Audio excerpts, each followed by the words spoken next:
Bonjour Florian. Bonjour. Merci de recevoir aujourd'hui Route des Pépites chez vous, dans la capitale du nougat breton à Kistinic, entre Lorient et Pontivy. Pouvez-vous nous raconter votre histoire? Alors le Bonheur des Ogres, c'est une création que j'ai mis en place fin 2017, début 2018, avec vraiment l'ouverture au public et la découverte de l'atelier le 24 février 2018. Dans l'idée en fait de pouvoir créer une confiserie qui n'existait pas en Bretagne et puis de redonner une nouvelle vie au nougat en fabriquant un nougat qui n'a absolument rien à voir avec un nougat de Montélimar ou un nougat de Provence. Et ça, en lui donnant une identité complètement différente. Et cette identité, elle va passer à travers le goût, à travers la texture et aussi à travers la qualité du produit final. Donc on va avoir un choix bien précis qui est fait sur un miel bien précis, qui est le miel d'été, typique du centre-Bretagne, c'est le miel de Châtaignier-Roncier. Et c'est un miel qui est assez robuste, assez fort, et qui va vraiment lui donner quelque chose d'unique en son genre.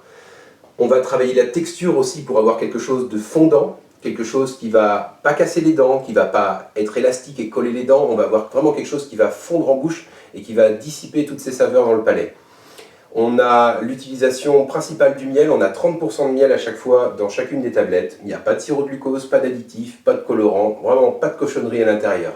Et puis la part de fruits secs aussi qui correspond à 30% du volume à chaque fois d'une boîte, avec moitié amande, moitié noisette. Et ce sont les petites noisettes là qui vont, par notre torréfaction à basse température, amener un côté praliné au nougat qui va venir contrebalancer la force du miel et lui donner vraiment cette sensation unique. Donc si bien que quand vous faites une dégustation à l'aveugle de notre nougat, vous savez très bien que c'est notre nougat, c'est pas un autre nougat.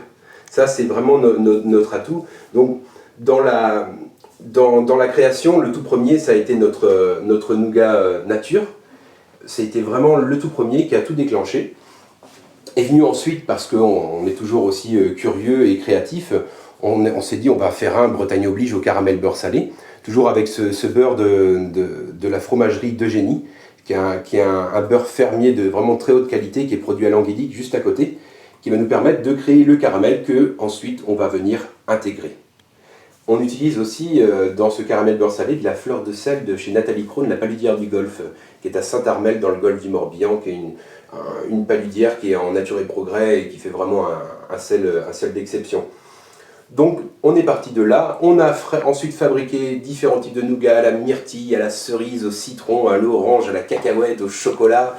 Et puis par les rencontres à travers les salons, on a découvert des épices qu'on ne connaissait pas, comme la baie de passion qui vient d'Éthiopie, qui parfume comme les fruits de la passion et qui va avoir tout ce côté très très parfumé sans la sucrosité, les baies de bata qui parfument comme un zeste de mandarine et de citron mêlé, et jusqu'à obtenir le tout dernier de nos nougats, qui est vraiment là le nougat d'exception et de dégustation, pour lequel on a reçu le prix Or Épicure l'année dernière, qui est le concours du monde de l'épicerie fine qui a lieu à Paris chaque année, avec ce nougat au kombava et poivre rouge de Campote, où voilà, on va goûter le nougat. On va avoir le kombava qui va arriver avec son parfum très très fort, et puis par la mastication, c'est le poivre rouge qui va se révéler, apporter une petite chauffe dans la bouche, libérer ses saveurs, et là la surprise c'est que les deux parfums mêlés vont en donner un troisième parfum qui va être entre la rose et la fleur de sureau. Donc vraiment un nougat pure dégustation.